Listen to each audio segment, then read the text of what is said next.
has our favourite Chinese multi-hyphenate Renaissance man been up to this week? Find out on the YIBO Weekly. So the week that's been, what a week. A week in two parts.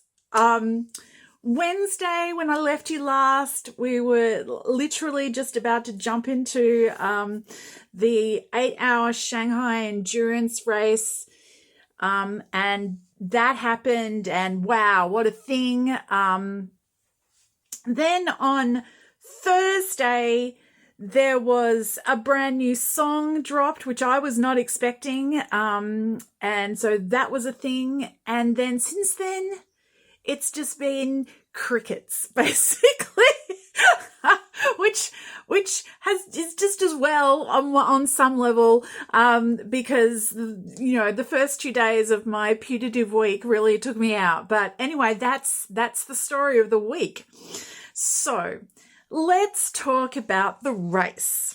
I'll link to it below in case anybody wants to watch 8 hours.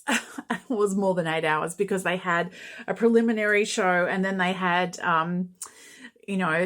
after the race concluded, they had, you know, the like prize givings and stuff. So a long day of watching racing. If anybody's interested in that, links below. Knock yourself out. I did not watch all of it. Honestly, I didn't even watch all of YIBO's race because I became so anxious that I couldn't. They started in second position on the grid because of the qualifying. We talked about this last week, I'm pretty sure. They started in second position on the grid. David Pan was the first driver.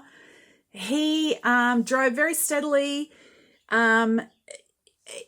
He put in a really good performance. He drove for more than an hour, a little over an hour, and then YIBO took over.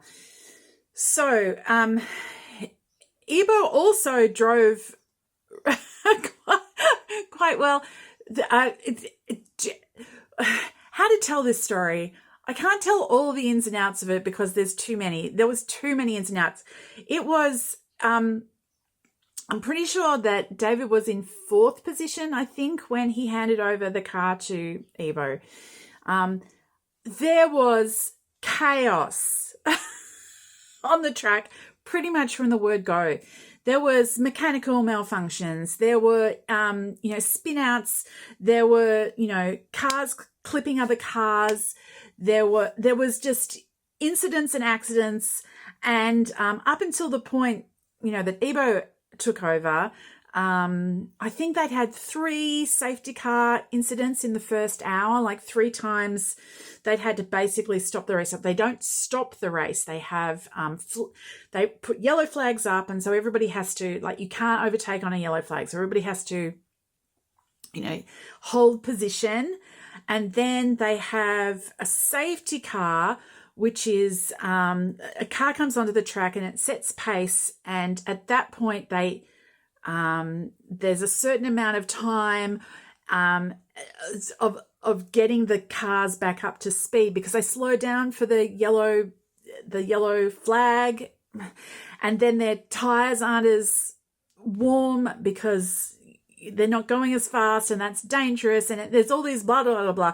Well, they'd gone through all of this palaver 3 times in the first hour by the time that YIBO came to drive. So after YIBO took over from David, there was about an hour of YIBO driving really quite well. He dropped a couple of places. He came back at least one time. He was driving quite defensively. The commentator that I was listening to was saying that he was certain that YIBO was going to be, overtaken by this other dude, but that didn't happen. And after about an hour, he went into the pits, and I was like, I've been so anxious because there were all these incidents and things happening at other parts of the track. I was so anxious that I was like, good, finally, let's get Iwo out of the car and I can relax. But he got back into the car and I was like about to eat my arm. And not terribly long after his second stint started, there was another car was trying to avoid some debris on the track, I think, and clipped Iwo.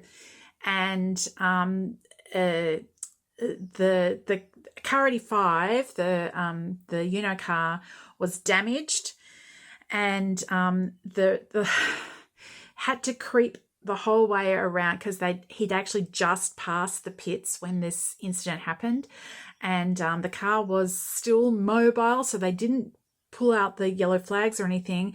He just had to creep around to get back, and they dropped like a stone through the rankings during that period where Iwo was coming back around. They managed to fix up the car really quite quickly and get it back on the track. Iwo didn't go back into the car. They had David Pun back in the car for a little while, and then Rio was driving, and then Sergio was driving, and then Rio finished it off, and they ended up in 9th position,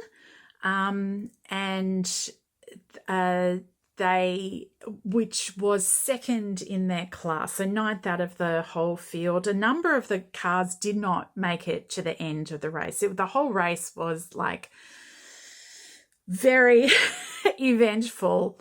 And as I said, I didn't watch all of it because I was too tense, and I've meant to go back and look at it again since, but my stomach grips every time I think about doing it, and so I haven't done it. There was a whole bunch of stuff that came out, different people reflecting on the race and different things.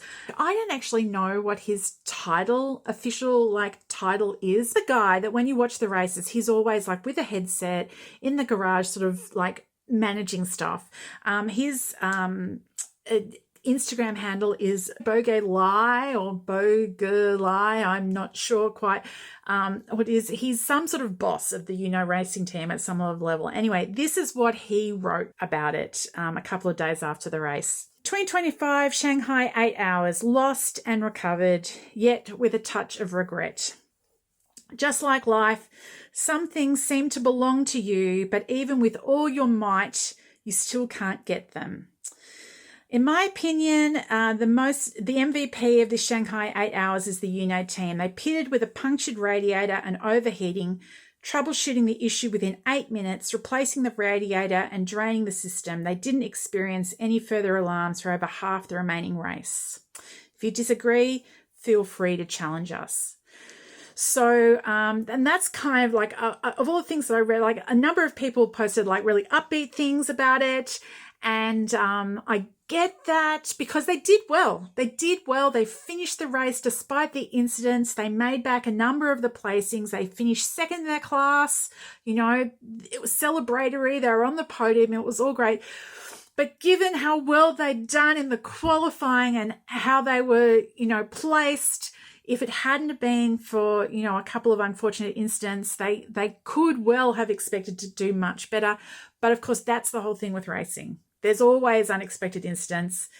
And given everything, they did very well and others did better. The one thing that does stick in the craw just slightly is that the car that won, the car that came first, was the car that clipped Iwo, which I have it doesn't look to me at all that it was intentional. They were just driving aggressively, but that's what you do in these things. And I do not think it was in any way intentional, but they were the person that put them out of the running for, the top places and then won, which is what it is. It's what happened. The day after the race, we were all still kind of like heaving for breath.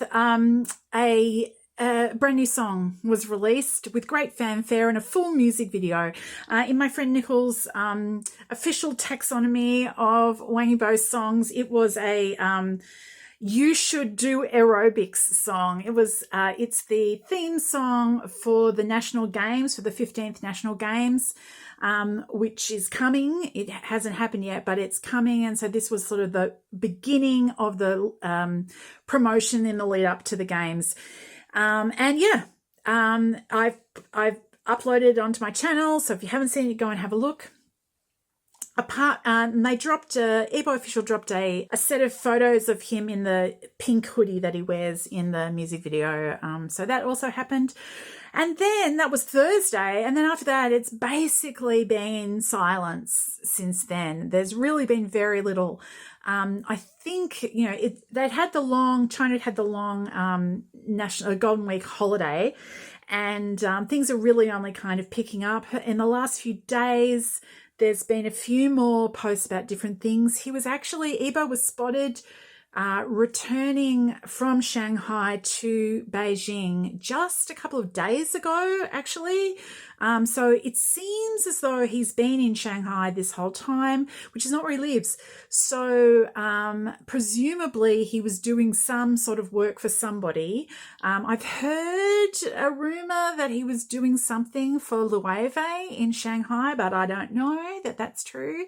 But yes, so he's been in Shanghai and now he's back in Beijing.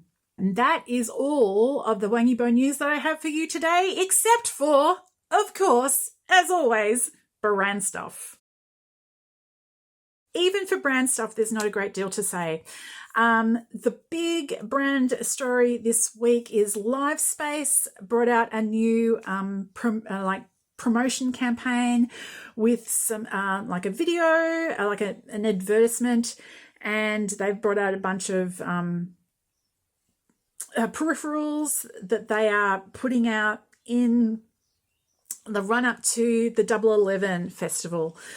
And the styling for this whole ad campaign is like imagining YIBO as he's on a business trip, and one of the pictures had like him photoshopped onto this picture with like the Sydney Opera House and the Sydney Harbour Bridge in the background, as if he's like in Australia on business.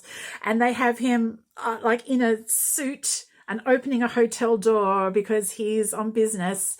And there were a couple of other pictures with him like sitting at a desk, like a really boring looking office desk, and he's got like a folder because he's like doing work. And it's kind of hilarious.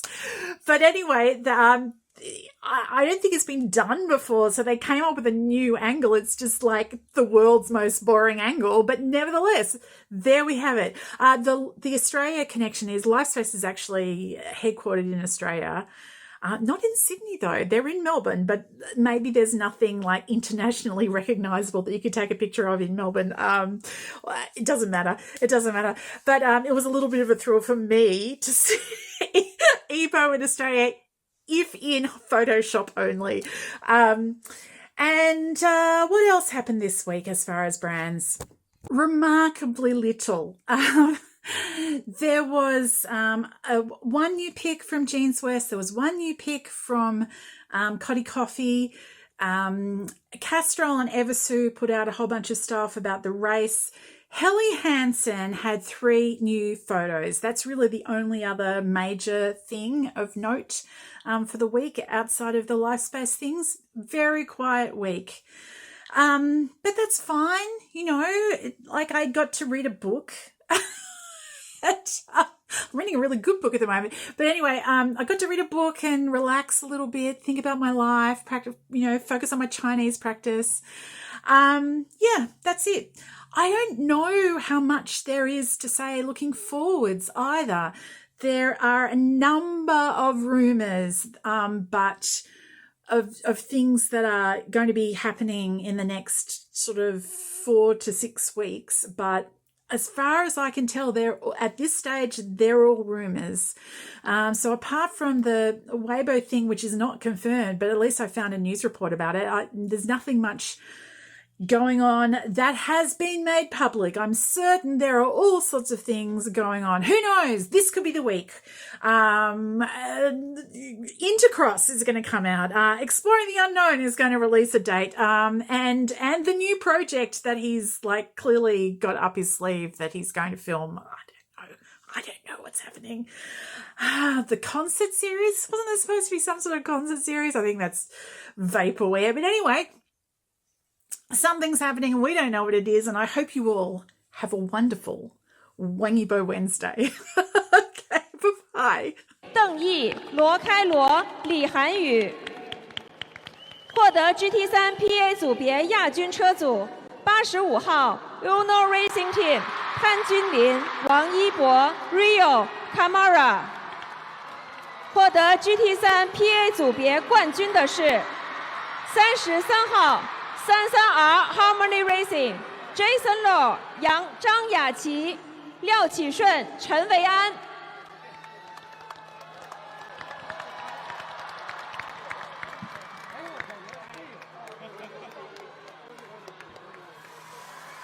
接下来有请颁奖嘉宾，上海九市国际体育。